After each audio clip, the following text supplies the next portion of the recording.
everybody. Welcome back to another episode of the Hubler Auto Group Coach's Corner. I'm your host, Thomas Crow, and with me again today is Brian Powers. Hey, let me tell you something. You nailed that opening right there. Thank you. First time, just check it off. That is great. I do it first time every time. Yeah. Hey, so with us today, we have, you've called him a legend before. He said no. I said potentially. We'll see. But we have with us the man who needs no introduction, but I'm going to. FCHS girls basketball coach Josh Sabol. Josh, how you doing? I'm doing well. Thanks for having me. Good. Hey, so you're from Michigan. I am. So I have a bunch of snow in my driveway, and I need it. I'm going to shovel it out. Do you think you could come and help me tomorrow afternoon? You would think I would know everything there is to know about snow blowers and snow, but I do not. So unfortunately, I won't be able to help you. Okay. That's it, though? That's it. I mean, even if I got nothing for you. Okay. Well, the real reason, obviously, is tomorrow you are taking the regional championship girls basketball team. You are going down Southern Indiana. Beautiful Southern Indiana for the semi-state match. Now, of course, you are playing in Sellersburg. We're playing Jeffersonville. Jeffersonville, I'm sorry. So you are playing Franklin, which is here, is playing in Jeffersonville against Brownsburg, which is north and west. So that is... obviously makes perfect sense. Oh, it makes perfect sense. Yeah, I mean, let's go as far this away as possible. We might as well just go to Old Freedom Hall, where Louisville used to be, the Denny Crum, Louisville Cardinal days. Let's just play there. Yeah. So tomorrow, big game. Big game. Why don't you I've heard people say it's a big game. Just give us a little glimpse into what we're looking for tomorrow. Well, tomorrow I think is going to be a contrast in styles. They're a very big team. They like to play. They like to slow things down. They like to rebound the basketball. They run a lot of sets. Where we are the opposite. We want to run. We want to get as many possessions as possible. We want to shoot. So I think it's really going to be whoever can establish the pace is probably going to have the advantage.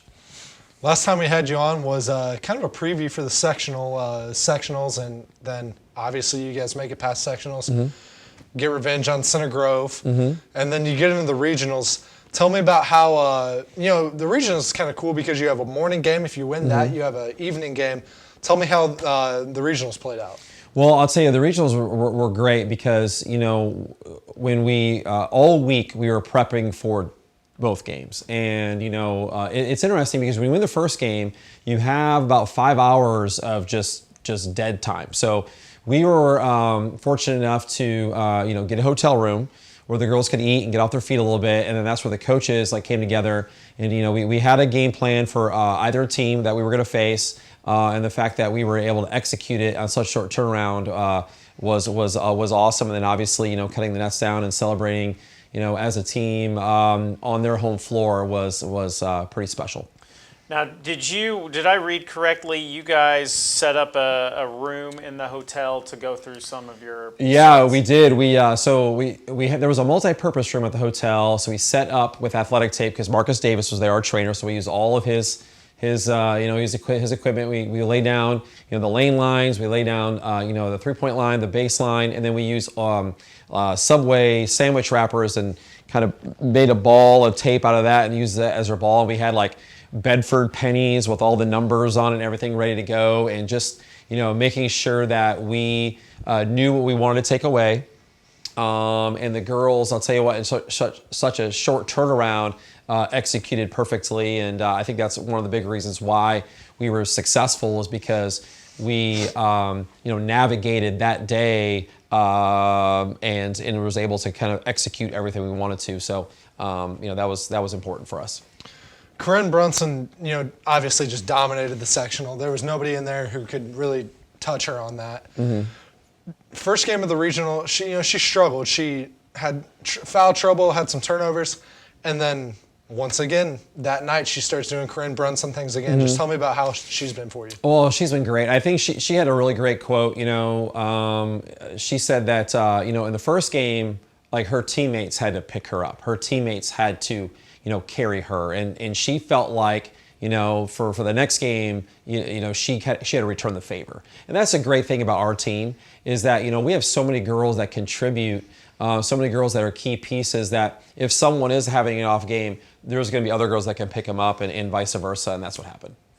So you've got your team, obviously, you've got a great mix of the seniors, and then obviously with Corinne, the upperclassmen, and then you've got freshmen. So you've got 2 freshmen starting, and then you've got we have 3 freshmen starting. 3 freshmen starting now with Erica and Lauren and Scarlett. How have you been able to? Have the freshmen? Have you had to worry about them in situations where the games are like this, or has their experience in the past come in? No, our freshmen, like they're built for this. They've been playing, really tough games, big games, championship games, ever since they were younger. So they're not fazed by this. I think, in our seniors also, our seniors are so selfless. Like they are all about the team. They are the most unselfish group that I've ever coached, and I think their willingness to sacrifice and do the dirty work and do the little things that people don't really talk about or notice, and then you combine that with, like you said, like what Corinne does, what the freshmen do, it's just been a great ride because they all have really bought into their roles. So sectionals, we didn't have a crazy amount of fans, and then going to regionals, a pretty good sum of fans, and then at Jeffersonville this weekend, I think we're allotted 500 tickets or something like that. So obviously, you'll have fans there. In the age of Twitter, it's obvious that you have the community behind you guys. Just how does it feel to know that the community's at your back and everybody wants you guys to succeed on Saturday? Oh, it's fantastic. Ever since I've been teaching and coaching here, the parents and the community and the fans have been so supportive of the girls and of our program. And we had a large group that was down at B&L. And I think, I was talking to Mr. Doty, we almost have all 500 of our tickets sold already. So, we're going to be well represented and it's going to be fun. We can't wait. How do you kind of keep focused on this step as a coach? Like with regionals, sectionals and regionals, you don't tend to necessarily look ahead too much. But with this, do you find it hard, or how are you able to say, okay, let's just focus on this game and not the next step? Yeah, like you said, when you get to the Final Four, it kind of hits you. You're like, man, we're one game away, and like you said, but then after you kind of state the obvious, now it's all right, let's get to work, and just focusing on, we say this a lot, focusing on the bricks, not the wall, and just the day-to-day stuff. So the coaches and the girls are really focused on our daily habits, and, we're just focused on tomorrow. We're not even thinking about that yet. You guys are obviously a team who likes to have fun, but how do you make sure that going into tomorrow, your team is going to be focused, prepared, and ready?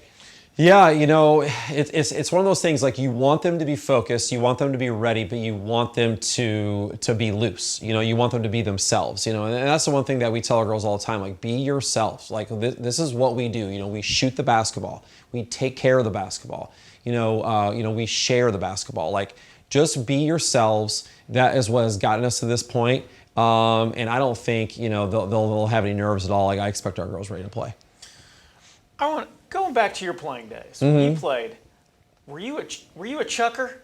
No. Here's what's funny. So when I was in high school, I was the tallest kid on our team. So I had to play inside, which I hated because I was more of, wanted to play on the perimeter. I wanted to shoot. I wanted to drive it. So in high school, I had to play inside, but then in college, I got to play on the perimeter because obviously when you go to college, there's a lot bigger front court players. But yeah, I like to shoot it and I like to drive it, and I really wasn't, defense wasn't my favorites. I was more offensive minded, player. And but yeah, in high school, I had to play the post, but because I was the tallest kid. Well, you can't shoot if your team doesn't have the ball. That's right. So that's right. If they shoot, Yeah. or go by you and score, you get the ball back quicker. Yeah. I remember one time, logical. like as a joke, for Valentine's Day, like we had a school newspaper that would post like Valentine's. So if you wanted to like send a message to your girlfriend or something like that, you could in the newspaper. So what I did was I sent one to the boys basketball team. I said, hey, pass me the ball sometimes in the post. Thanks. Love, Josh. That was like my Valentine's Day to the boys basketball team. Like, can I get a touch, please? Can I touch it every once in a while? So I thought that was kind of funny. So if you guys, not trying to look ahead, but if you guys win on Saturday, you'll play at Bankers Life, I assume? At Bankers Life next Saturday. I think it's like the 8 p.m. game next Saturday at Bankers Life. And just saying it out loud is just, is just a dream. So that's why I'm not trying to let my mind wander too far. It's all business and focusing on tomorrow. Who's in the opposite bracket?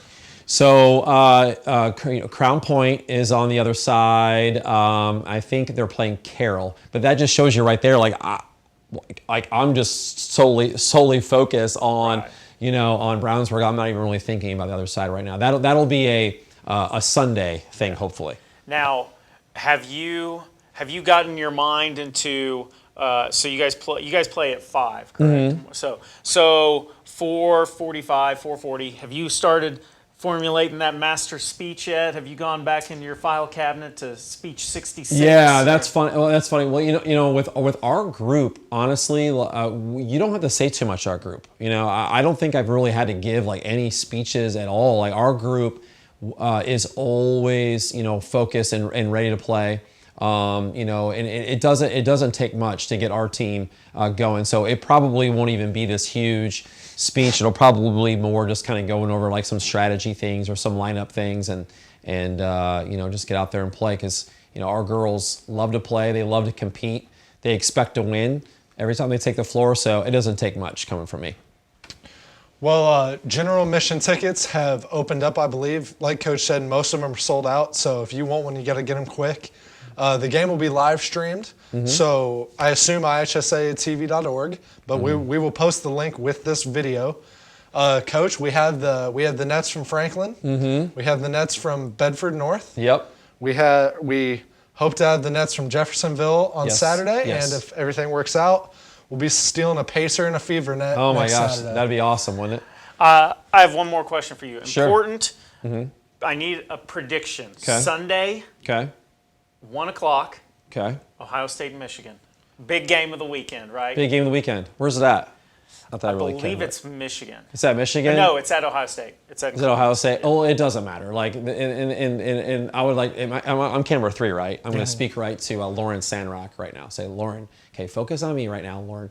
Michigan will beat Ohio State by double figures. Mark it down. It's a Go bold prediction right there from Coach Sabol. Wow. Coach, we wish you the best of luck on Saturday, you and your team. And we appreciate you stopping by. No problem. Thanks for having me, guys. All right, for head coach Josh Sabol, my partner Brian Powers, I'm your host Thomas Crow, and this has been the Hubler Auto Group Coach's Corner. Hubler is proud to be the official sponsor of Franklin Athletics. Score massive savings on all your favorite brands. Plus get our 10-year, 200,000-mile warranty included. For all auto needs, just click drivehubler.com. Let's go Grizzly Cubs!